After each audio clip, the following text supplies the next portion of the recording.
Hallo almal en baie welkom. Vandag duik ons diep in 'n mediese prosedure wat letterlik alles kom verander het. Stel jou dit 'n oomblik voor, 'n tikkende tydbom binne in jou. Wat as jy dit kon ontlont sonder 'n massiewe oop operasie? Wel, dis presies die ongelooflike belofte waarna ons vandag gaan kyk.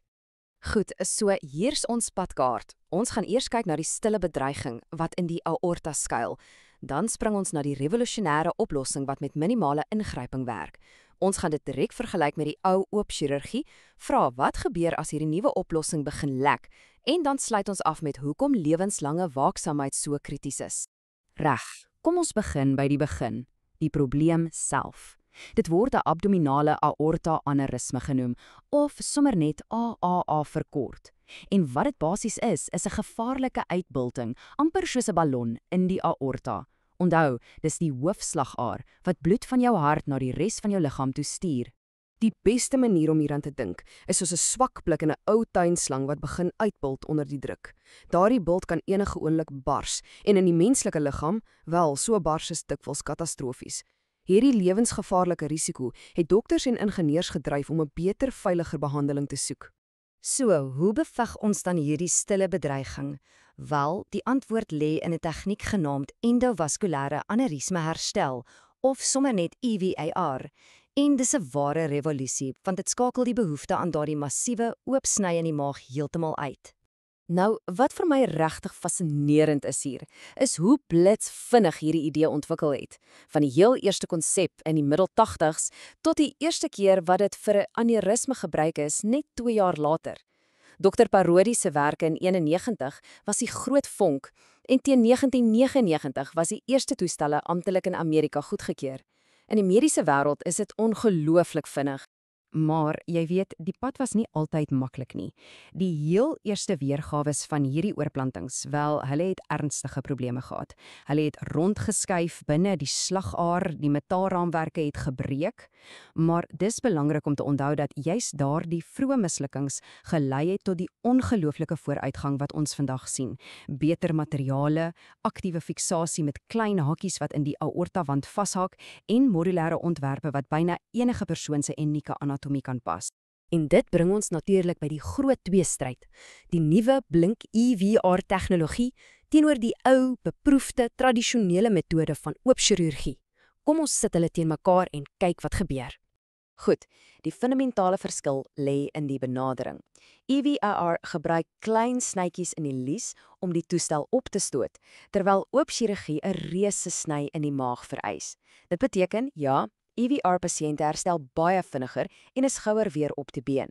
Maar, en dis 'n groot maar, EVR kom met sy eie unieke stel potensiële probleme, veral die wat met die toestel self te doen het. Kyk net hierna.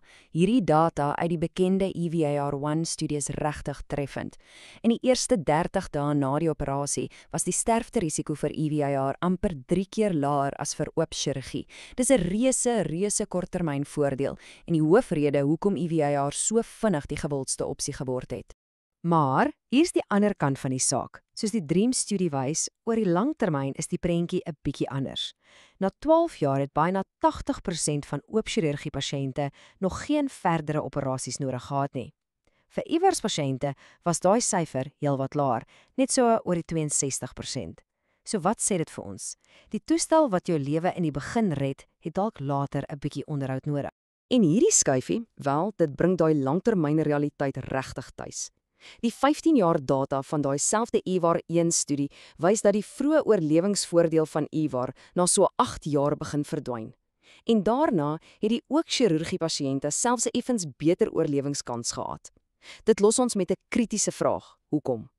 Die antwoord lê in die grootste enkele swakpunt van die EVAR-prosedure. Ja, die Achilleshiel, die rede vir amper al daai heroperasies. Ons praat van endolekasies. Dit beteken die oplossing is nie altyd so permanent soos ons sou ook nie. So, wat op aarde is 'n endolekasie? In eenvoudige terme, dis wanneer bloed steeds verby die nuwe stent glip en in die ou aneurysmesak inlek. Dit beteken daardie sak, die oorspronklike probleem, word steeds onder druk geplaas. Presies dit wat die prosedure veronderstel was om te stop. Nou, dokters het allerhande name en tipes vir hierdie lokasies, maar vir ons, kom ons breek dit net in twee hoofgroepe op. Eerstens het jy die dringende lokasies, tipe I en 3. Dit beteken daar's 'n groot probleem met die seël of die toestel self en dis gevaarlik. Dit moet reggemaak word. En dan is daar die meer algemene tipe 2 lokasies. Dis amper soos 'n klein terugvloei van syaartjies. Dis die tipe wat ons die meeste sien en gewoonlik hou die dokters dit net dop, want baie van hulle verdwyn met tyd van self. En dit bring ons by die heel belangrikste boodskap van hierdie hele ontleding. Om vir EVR te kies is nie net 'n eenmalige operasie nie, glad nie. Dis die begin van 'n lewenslange vennootskap tussen die pasiënt en hul dokter. En as jy dink ek oordryf, kyk net na hierdie statistiek. Dis eintlik skokkend. Na 5 jaar was die helfte, 50% van pasiënte, nie meer besig met hul jaarlikse opvolgskanderings nie. Hulle het net verdwyn uit die stelsel en dit is 'n reuse probleem. Hoekom is dit so 'n groot probleem? Want daai jaarlikse skanderings is letterlik die enigste manier om probleme soos endolekasies of die verskuiwing van die toestel vroeg op te tel. Dit gaan daarom om 'n klein, bestuurbare probleem te kry voordat dit weer 'n katastrofiese, lewensgevaarlike bars word. Presies die ding wat die EVR in die eerste plek moes voorkom. En dit is die finale, kragtige boodskap. Die bronmateriaal stel dit onomwonde. Hierdie is 'n gesamentlike verpligting. EVR is 'n wonder van moderne medisyne wat ontelbare lewens gered het, maar die sukses daarvan stop nie in die operasiesaal nie. So, terwyl die EVR-revolusie die operasie self verander het, plaas dit die uiteindelike verantwoordelikheid vir langtermyn sukses vierkantig op die skouers van die pasiënt en hul dokter. Dis 'n tegnologiese wonder wat heeltemal afhanklik is van goeie ou menslike waaksaamheid.